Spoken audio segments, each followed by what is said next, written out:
मंडळी पाहू शकता माऊली ज्ञानेश्वर आणि सोपान काका या दोनही बंधूंची भेट या ठिकाणी झालेली आहे आणि ज्या क्षणाची सर्व वारकरी वाट पाहत होते तो क्षण खऱ्या अर्थाने प्रत्येकाने डोळ्यामध्ये साठवलाय। दोनही पालख्या या ठिकाणी एकवटलेल्या आहेत। पुष्पवृष्टी अगदी जोरदार पद्धतीने पुष्पवृष्टी माऊलींच्या आणि सोपान काकांच्या रथावर या ठिकाणी होताना पाहायला मिळते।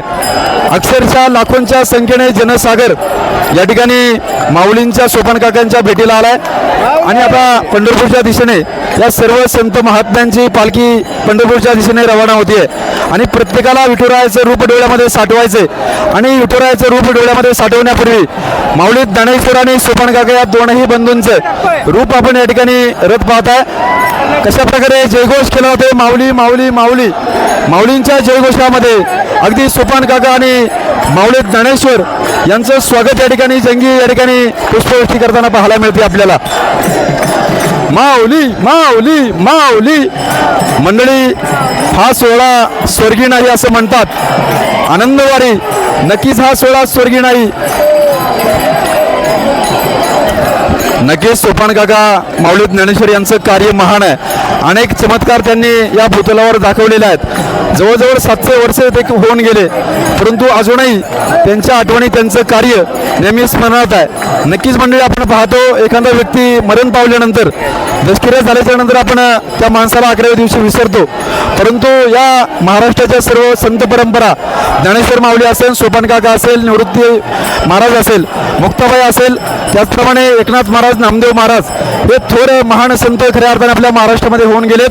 अतिशय सौभाग्याचा क्षण सर्व वारकरी या ठिकाणी अनुभवत आहेत। नक्कीच प्रत्येकाने डोळ्यात साठवण्यासाठी हा सोहळा डोळ्यात साठवत आहेत। निवेदक रुपेश वाळके यूट्यूब चॅनलच्या माध्यमातून मी गेल्या 14-15 दिवसांपासून हा सोहळा आपल्या प्रत्येकाच्या घरापर्यंत पोहोचवण्याचं काम या ठिकाणी करतोय। आपण देखील भरभरून प्रेम माझ्या चॅनलवर करतायत। हे पाहू शकता पुष्पवृष्टी या ठिकाणी होताना पाहायला मिळते। दोनही बंधूंची भेट या ठिकाणी झालेली आहे।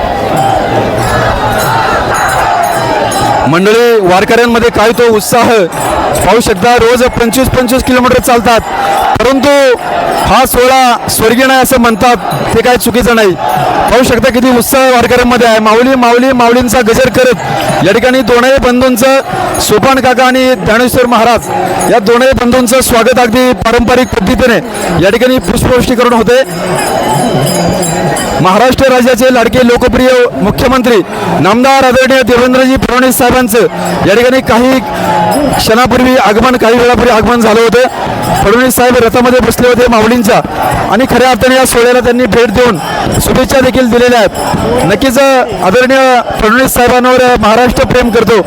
खरं तर सोशल मीडियाच्या माध्यमातून फडणवीस साहेबांना किती लोकांनी नाव ठेवलं ट्रोल केलं परंतु या ठिकाणी मी स्वतः पाहिले फडणवीस साहेबांच्या भेटीसाठी त्यांना पाहण्यासाठी असंख्य लाखो वारकरी आतुरतेने या ठिकाणी त्यांची पाहण्यासाठी जमले होते हे देखील नाकारता येणार नाही।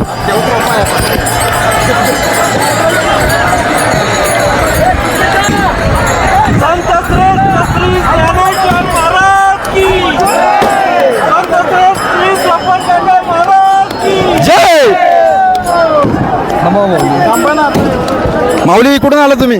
मी अकोला महाराष्ट्रामधून आलेलो आहे। अकोलामधून किरपुरी गाव हा सुवर्ण क्षण आपण डोळ्यामध्ये साठवत आहे। मी 20 किलोमीटर आलेला चालत आणि ज्याप्रमाणे चातक पक्षी वाट बघतो पाण्याची त्याचप्रमाणे मी बंधू भेटीची वाट पाहत आहोत। आणि तसे ज्याप्रमाणे आपण ऑफिसमध्ये काम करून 12 तास काम करतो पण थकत नाही त्याचप्रमाणे आपण इथं 12-12 तास काम करून आपण थकत सुद्धा नाही। ऑफिसमध्ये आपण थकून जातो। नक्कीच नक्कीच आपल्या चेहऱ्यावर एक समाधान आहे आनंद आहे। हा आनंद डोळ्यामध्ये साठवण्यासाठी पाहू शकता कशा प्रकारे माऊली माऊलींचा गजर वारकरी करताना पाहायला मिळत आहेत। नक्कीच प्रत्येक वारकरी सोपान काका आणि ज्ञानदेव महाराज यांच्या दोन्ही पालखींचं दर्शन घेऊन सुखावलेलं आहे। हे पाहू शकता या निवेदक रुपेश वाळके यूट्यूब चॅनलच्या माध्यमातून मी वारी कव्हर करतोय। हे फुटेज सर्वपर्यंत पोहोचवण्याचं काम या ठिकाणी मी करत आहे। पाहू शकता कसली ऊन वारा पाऊस कसल्याची तमा न बाळगता पूर्णपणे स्वतःला झोकून देऊन खरं तर एवढा पोलिसांना देखील ही गर्दी नियंत्रित करण्यासाठी ताण होतोय परंतु वारकरी हा महाराष्ट्राचा इतका शिस्तबद्ध आहे। पोलिसांना देखील या ठिकाणी पाहू शकता अक्षरशः मला मनापासून आनंद व्यक्त करावा असं वाटतं. आपण भारतभूमीमध्ये जन्माला आलो, हे खरं तर जीवनाचं सार्थक झाले. हा सोहळा जगाच्या पाठीवर कुठंच नाही आहे. हा सोहळा खऱ्या अर्थाने महाराष्ट्राच्या संतांची, क्रांतिकारकांची आणि महापुरुषांची भूमी म्हणून या महाराष्ट्राला ओळखलं जातं. पाहू शकता आता सोपान काकांचा रथ आता मार्गस्थ होते. पाठीमागे आता संत ज्ञानेश्वर महाराज, दोनही बंधूंची भेट आपण या ठिकाणी चॅनलच्या माध्यमातून पाहिली.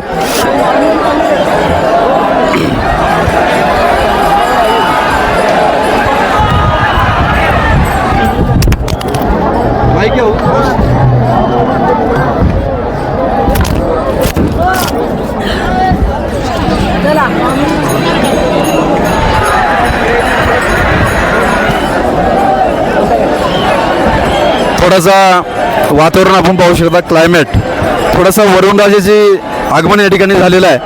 परंतु मी मगाशी जसं म्हटलं की ऊन वारा पाऊस याला घाबरणारे वारकरी नाहीत.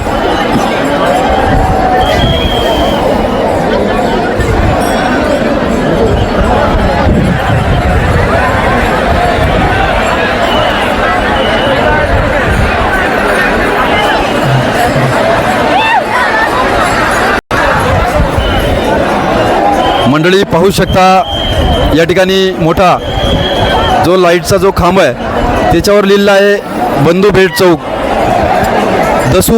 दसूर पाटी या गावचं नाव आहे. आणि दसूर पाटी या ठिकाणी दरवर्षी सोपान काका, संत ज्ञानेश्वर महाराज या ठिकाणी भेट होत असते. आणि लाखोंचा जनसागर विठुरायाच्या भेटीसाठी आतुर झाला आहे. पाहू शकता कशा प्रकारे जंगी स्वागत ग्रामस्थांनी या ठिकाणी JCBच्या सहाय्याने पुष्पवृष्टी केली आहे.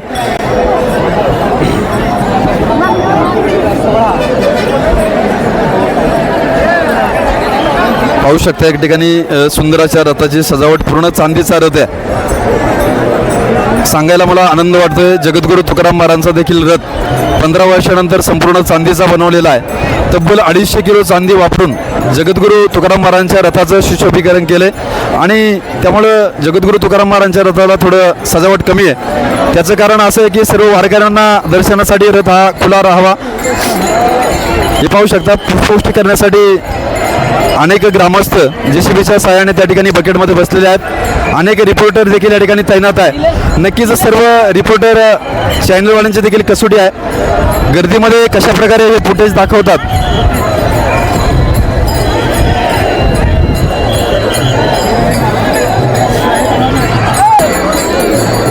मंडळी धन्यवाद. रामकृष्ण हरी. व्हिडिओ जर आपल्याला आवडला असेल तर हा व्हिडिओ लाईक करा, कमेंट करा. व्हिडिओ संपूर्ण जगामध्ये पोहोचला पाहिजे, कारण हा सोहळाच जगात असा सोहळा कुठंच पाहायला मिळणार नाही. महाराष्ट्राच्या भूमीवर थोर महान संत होऊन गेले आणि त्यांचं कार्य महान आहे म्हणून हा सोहळा आपण अनुभवत आहे. खरं तर पांडुरंगाच्या भेटीसाठी सर्व पांडुरंगाचे शिष्य म्हणूया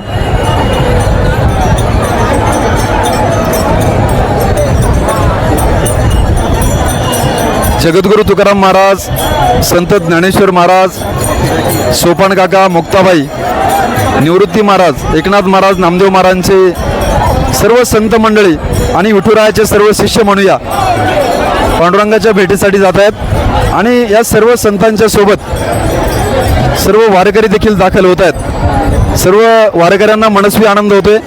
खरं तर हा सोहळा जगाच्या पाठीवर फक्त भारतभूमीवरच या ठिकाणी होऊ शकतो, कारण भारत देश, महाराष्ट्र खऱ्या अर्थाने संत परंपरा आणि संतांची, क्रांतिकारकांची आणि महापुरुषांची भूमी म्हणून महाराष्ट्राला ओळखलं जातं. आणि हे सर्व आपण सोहळे अनुभवतोय ज्यांचा नामोल्लेख करणे अतिशय गरजेचं आहे. ते हिंदवी स्वराज्याचे सरसंस्थापक, हिंदुस्थानचे अखंड हिंदुस्थानचे आराध्य दैवत छत्रपती शिवराय शिवप्रभू. खरं तर शिवप्रभू नसते तर नक्कीच हा सोहळा, ही मंदिरे आपल्याला पाहायला मिळली नसती. खरं तर शिवाजी महाराज जरी देव नसले तरी देवापेक्षा कमी नाही आहेत. नक्कीच आपण आता 27 तारखेला पाठीमागच्या महिन्यामध्ये शिवाजी महाराजांचा तिथीनुसार सोहळा देखील राजकीय सोहळा अनुभवला. नक्कीच आता ज्ञानेश्वर महाराजांचा रथ या ठिकाणी मार्गस्थ होतोय. पाहू शकता बऱ्याच काळानंतर, प्रदीर्घ काळानंतर या दसूरपाटी या गावामध्ये बंधुभेट सोपान काका ज्ञानेश्वर महाराजांची झालेली आहे आणि आता पंढरपूरच्या दिशेने मार्गस्थ होत आहेत. धन्यवाद.